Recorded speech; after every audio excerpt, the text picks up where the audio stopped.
I was born in Rwanda. Rwanda is a tiny country located in the Central Africa. It was and still is one of the most beautiful places in the world. Very green and perfect tropical weather.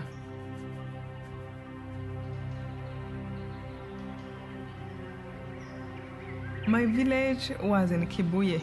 Our house was on a hill that overlooked Lake Kivu.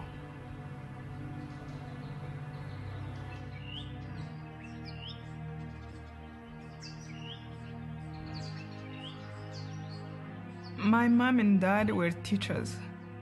They were very good parents who were very respected in the village. In my family, we were 4 children. I was one girl among 3 boys. We loved each other a lot. We were very protective until the last time we separated.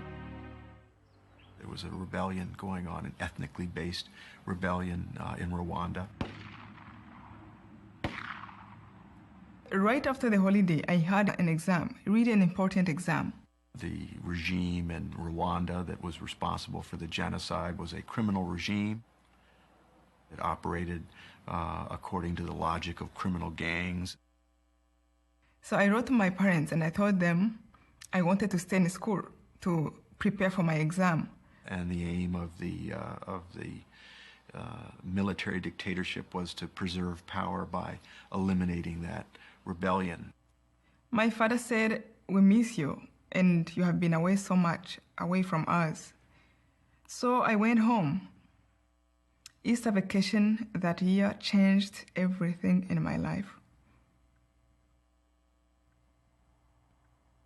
The president's plane was shut down, and the genocide began. The 2 leaders died after attending peace talks aimed at ending decades of tribal conflict in the 2 countries. President Habyarimana of Rwanda and President Ntariamira of Burundi were killed when their plane came down near the Rwandan capital, Kigali. Both were members of the majority Hutu tribe.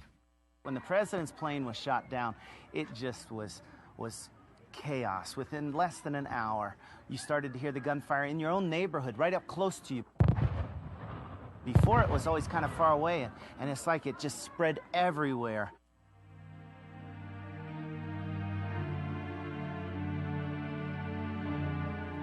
It was a very well-organized program of genocide. It had been established before the plane went down, and it was just waiting for this event or an event like it to click into motion. These people had lists. They had lists of people that had to be killed, and then it became crazy.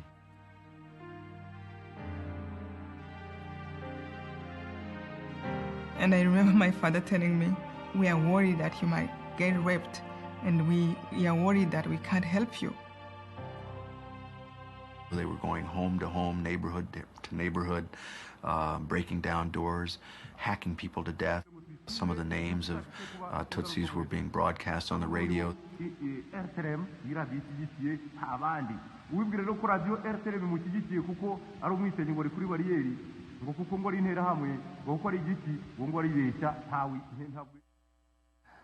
When I saw Immaculée back in her own home area, and she says to the photographer, "Hey, come and take a picture of me with this man." And I'm asking her, "Who's this man?" And she explains to me, "Well, his brother killed my brother." And I'm like, wait, you know, my Western mind is kicking in, and I got to understand who, what, the details and stuff. And she just puts her arm around him, and she says, "No, it's okay. It's okay." I just about lost it, because it's not okay. You read in the powerful little museum here in Kigali, a young Rwandan child saying, "If you would have really known me for who I was, you could have never killed me."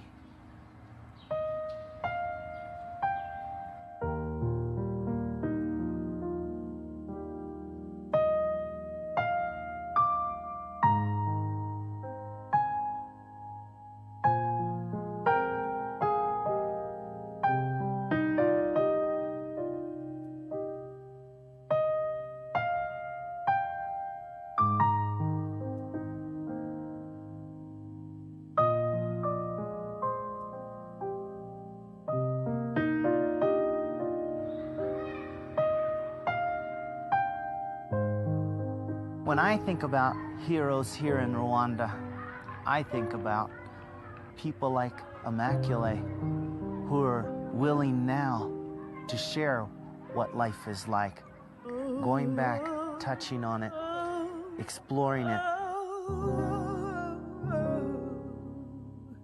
For her to take the time and to visit these places with people like us and let us share in some of that grief and some of that process takes unimaginable courage. I did hate, of course. I was very angry. During the bathroom time, I couldn't understand how another human being can cause you so much pain. Why? We were all created. We never chose to be who we become. We don't choose our race. We don't choose our tribe. We don't even choose a country where we are born. And I thought that I can pay them back for what they were doing to me. And thank God, I was able to see that that was useless. That was only going to prolong the pain and hatred in this world. I hid in this tiny bathroom for 91 days, and they never found me. But I found myself.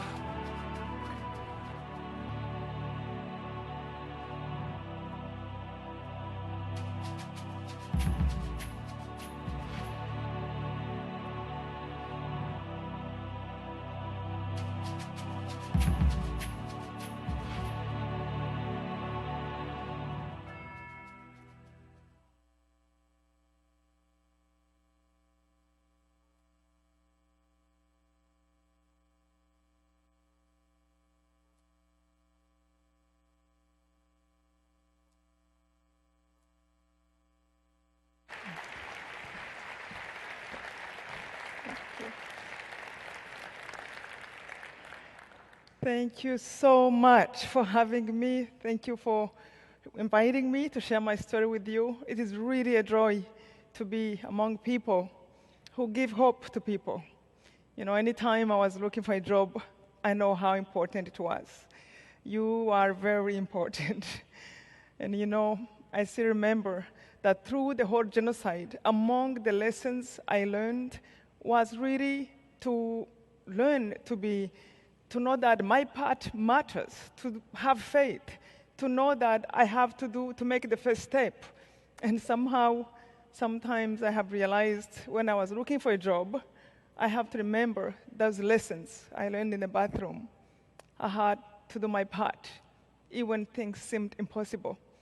Have you met some people sometimes when they are looking for a job and you ask them, so what's going on? And they tell you, well, I can't find a job. Well, do you have a resume? Have you tried? Like, well, there's no job. I didn't even fill up a resume. And you realize that, yes, we have to have that hope. Just do the first step. It was a big lesson I learned through this terrible experience. And among many lessons, I learned also the importance of love, to love one another. If a genocide happened in our country, it's because we failed to love one another. Our leaders failed to protect others, to care for them. Another big lesson was to know without a shadow of doubt that God is real. He is real in all the time. And to know that you can rely on Him, on that superpower, it is just a treasure to have. Another big lesson was to know that actually forgiveness is possible all the time, in every situation, even if sometimes it might be hard to understand, but to be able to know that it's possible, it was also another huge lesson for me. When I was angry, I can still remember my body aching. I was paralyzed. I was a prisoner for my own anger. But when I was able to let go, it felt like freedom. And I remember thinking, I wish I can tell everybody that actually it is possible. Before, when I was angry, I thought, how do you forgive somebody who is killing your mom, who is looking for you? It seemed impossible. But it felt like freedom. It felt like peace when it was there. And I'm here to tell everyone forgiveness is possible, and anger hurts and it paralyzes you. So the genocide was terrible, as you saw in the documentary, but it is, again, an experience that opened my eyes. I would not be here today if I have not come to let go, if I have not learned what I learned. So genocide started, it was on April 7th, 1994. I was home for Easter holiday, and everything was going well. I had 3 brothers. One was outside of the country. My parents were teachers, loved us, cared for the whole village. But we never forget that morning. My brother came to me and told me that the president of the country died. I jumped out of the bed, and I remember thinking, this is it. They're going to kill us. In Rwanda, we had 2 main tribes, Tutsi and Hutus. And my tribe was not well loved. We knew somehow we were prepared. There is a radio that was supposedly private radio, but it was actually funded by the leaders who want to kill this one tribe for the matter of power. So we knew it can happen, but how? But that morning it had started. I went outside, I met my parents, and we were listening to the radio. We heard that they already shut down every activity in the country 10 minutes after the president died. And my parents asked me to go to hide. I didn't want to go, but I left out of obedience to them, to my father. And I remember when I was leaving, he handed me the rosary beads. I can feel in my heart it was over. I will never see them again. We separated before, but not with the rosary. It was almost like my father was telling me, in case I'm not here again, you know what to do. Pray and ask God for help. I left. I went to my neighbor, and I went because I was, again, one girl among the 3 boys. Everyone wanted to protect me. I went to the neighbor. I told him what my parents told me, to come there. And this was somebody from the other tribe. Not everyone was killing from the other tribe. There were many great people who were trying to protect other people. It was another big lesson I learned. Never to put people in boxes, because everyone is individual and everyone make their own choices. It was a big lesson my dad used to tell us, to always open your heart and treat people individually as they come to you. But when I saw that, I realized how right he was. This man, I went to his home. He put me right away to this tiny bathroom, 3 by 4 feet. I remember when I went there, I said, this is too small for me. I can't sit there. 3 days before that, I had a scholarship in college. I was paid to go to school. 3 days before that, I had my own home, my own room in my parents' house. And things can change that quickly. So as I was complaining, he went back and brought 5 more women. Later, he brought 2 more women. It was another big lesson. When you think things are bad, they can get worse.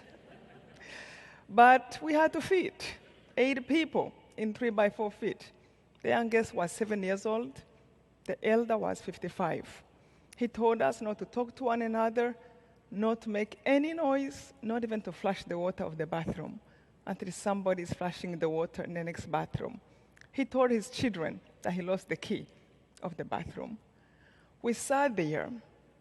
I went through so many emotions I never thought were possible. Anger that can kill you. Impatience that can kill you.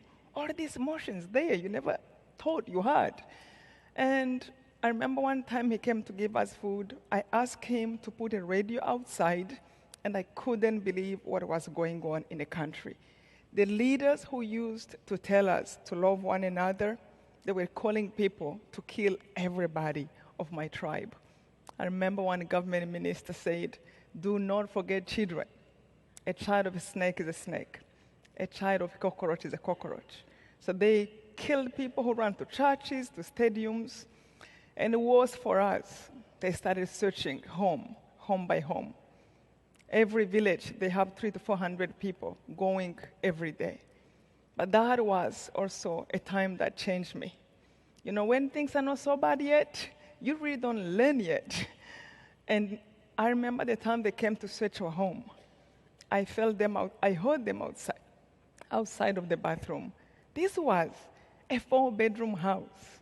There's nothing in my heart can tell me they might not find us. I knew it was over. 300 to 400 people. They started to scream when they came inside. And somehow, I remember feeling like I had 2 voices over my shoulders. Pain I cannot put in words. It was like 1,000 needles is going through my body. Like you are on fire, but you are not dying. And these voices, nothing too strange. You know, when you are about to go through an obstacle, and one voice is telling you, give up, don't do that, do it, no, be strong. I had one voice was discouraging me and was telling me, open the door, end the torture. They're going to find you anyway. And that voice was right. It sounded like me being reasonable. But another voice was telling me, do not open the door. Ask God to help you. Remember who God is? God is almighty. You know what almighty means? It means he can do anything. Even if they find you, they might not be able to touch you or to see you. You know what it is to have that faith? If only I can have it all the time. But I realized how beautiful that was, and I felt like life was coming back to my body.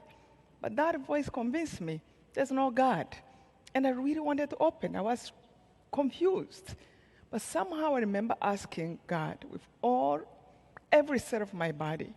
And I asked him in prayer, if there is anyone there, if there is anyone who put all this together, anyone who controls my breath, I am begging you, show me a sign that you can hear me. And I remember asking for a specific sign, because I didn't want to get confused who did it. If it was luck, or if it was really him who did it. So I asked him, don't let them open the door of the bathroom. If they don't, just today, because, you know, there are many good people who are dying. Who am I to say I can't die? I just wanted to know, is he there? After I asked that, just don't let them open this door, I fainted. It was about 5 hours later, the man who was hiding us came, opened the door. We jumped. We thought it was a killer's. For 5 hours, we were still frozen. And he told us what happened. He said they went everywhere in the house, in the ceiling of the house with flashlights, on the roof of the house, under the beds. They even opened suitcases to make sure there were no babies hiding. At last, they came right to the door of the bathroom. And before one of the killers opened, he looked at the man who was hiding us and said, you know what? We trust you. You are one of us. And they turned around and left. When he told us, to me, what went through my mind was, oh my God, God is real. He heard me in the bathroom, not even in the church. And I started to pray. I asked the man to give me the Bible because I wanted to find out who was that God. What is this life about? What went wrong? That the God of love who created all this, these terrible things can happen. It's so funny. Every page I opened in the Bible, I felt like it was love your enemies, and I would close the page. No, my enemies are bad. And then I would open another page. Pray for those who persecute you. Oh God, you don't know those who are persecuting me. They're terrible. Close the page. Forgive those who hate you. How many times? Seven times. I can't even forgive once. And I will close the page. How do you do this? And I started to pray the rosary my father have given me. But it's really, the rosary is like the summary of the Bible. So I was not running away. And I prayed from morning until night because I knew this time God was real. And I remember one part of this prayer that changed me. Our Lord's Prayer. What our Lord told us to pray. I remember when I reached this part that said, forgive us our trespasses, as we forgive those who trespass against us. I couldn't say it. By that time, I knew that God can see in my heart. I knew he heard my prayer. I knew he was real. And if he is, he can hear my thoughts. How do you lie to him and tell him, but help me? But forgive as I forgive? No, I haven't forgiven. For the first time, I started to skip that part of the prayer because I didn't want to lie to God. You can lie to somebody else, but not the one who looks from inside. And I felt much better. Until one day, I felt like something was telling me, hey, I hope you know our Lord's prayer is not man-made. It's Jesus. You believe he's God. Who gave those words? If I were you, I wouldn't try to change his prayer. I understood in that moment the meaning of surrendering. I went on my knees and I begged God, if you know how to forgive, help me out. I never thought that was ever going to come. But the moment came when I was meditating on a part of the rosary, when Jesus was dying on the cross, and when he said, it took me by surprise, even if I knew it died before, forgive them, Father, they don't know what they do. It wasn't the first part, it was the second. I wanted to forgive, but how? How? How do you forgive somebody maybe who killed your mom or your dad already? How?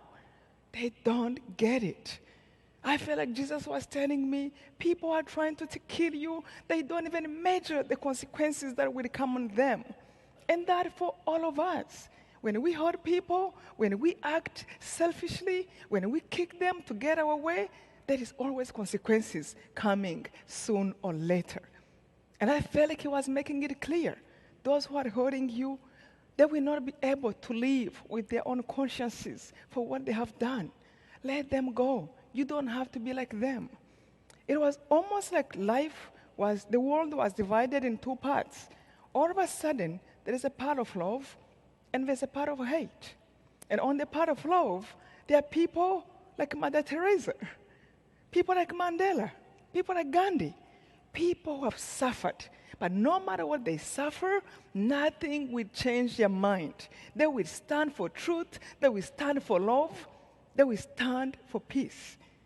And the people on the side of hate are people like Hitler, those who were killing us, who are causing trouble and revenge, and the cycle goes on. Trouble.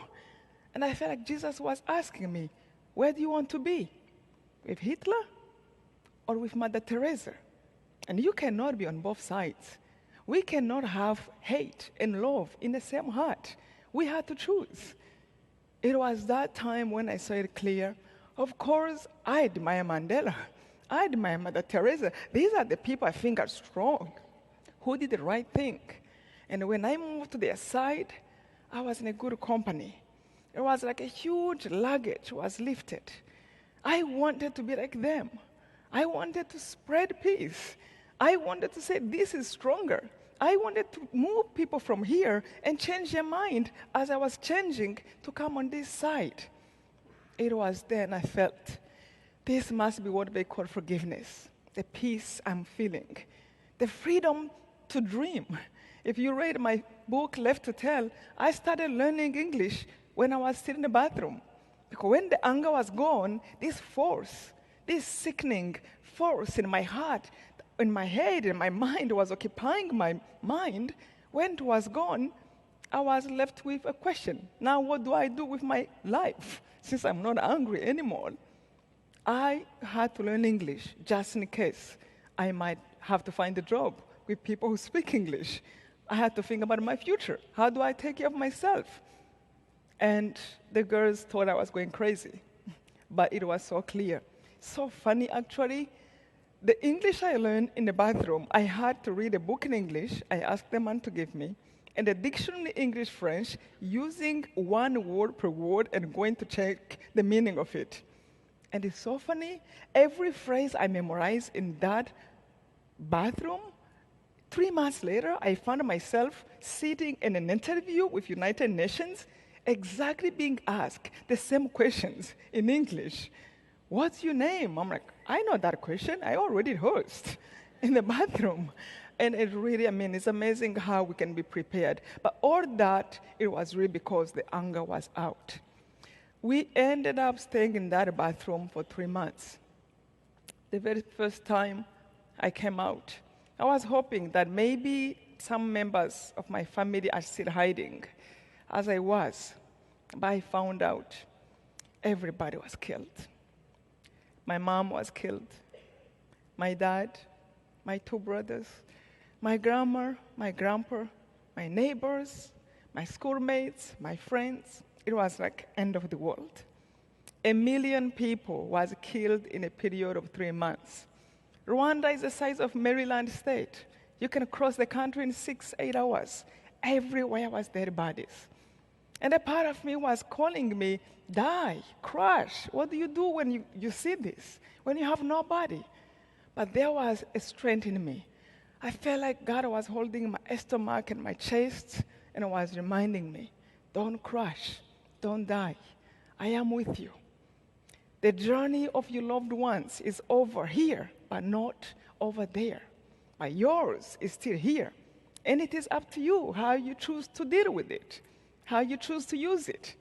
It might be 1 more year, 1 week, 1 day, 10 years, 50 years. But whatever that is, life is your gift, and it is up to you how you choose to use it. Either to love or to hate, to uplift or to pull down, to be kind or to be mean. If you choose love, I am with you. If you choose kindness, I am with you. And it is literally, I have learned how to just respect that voice.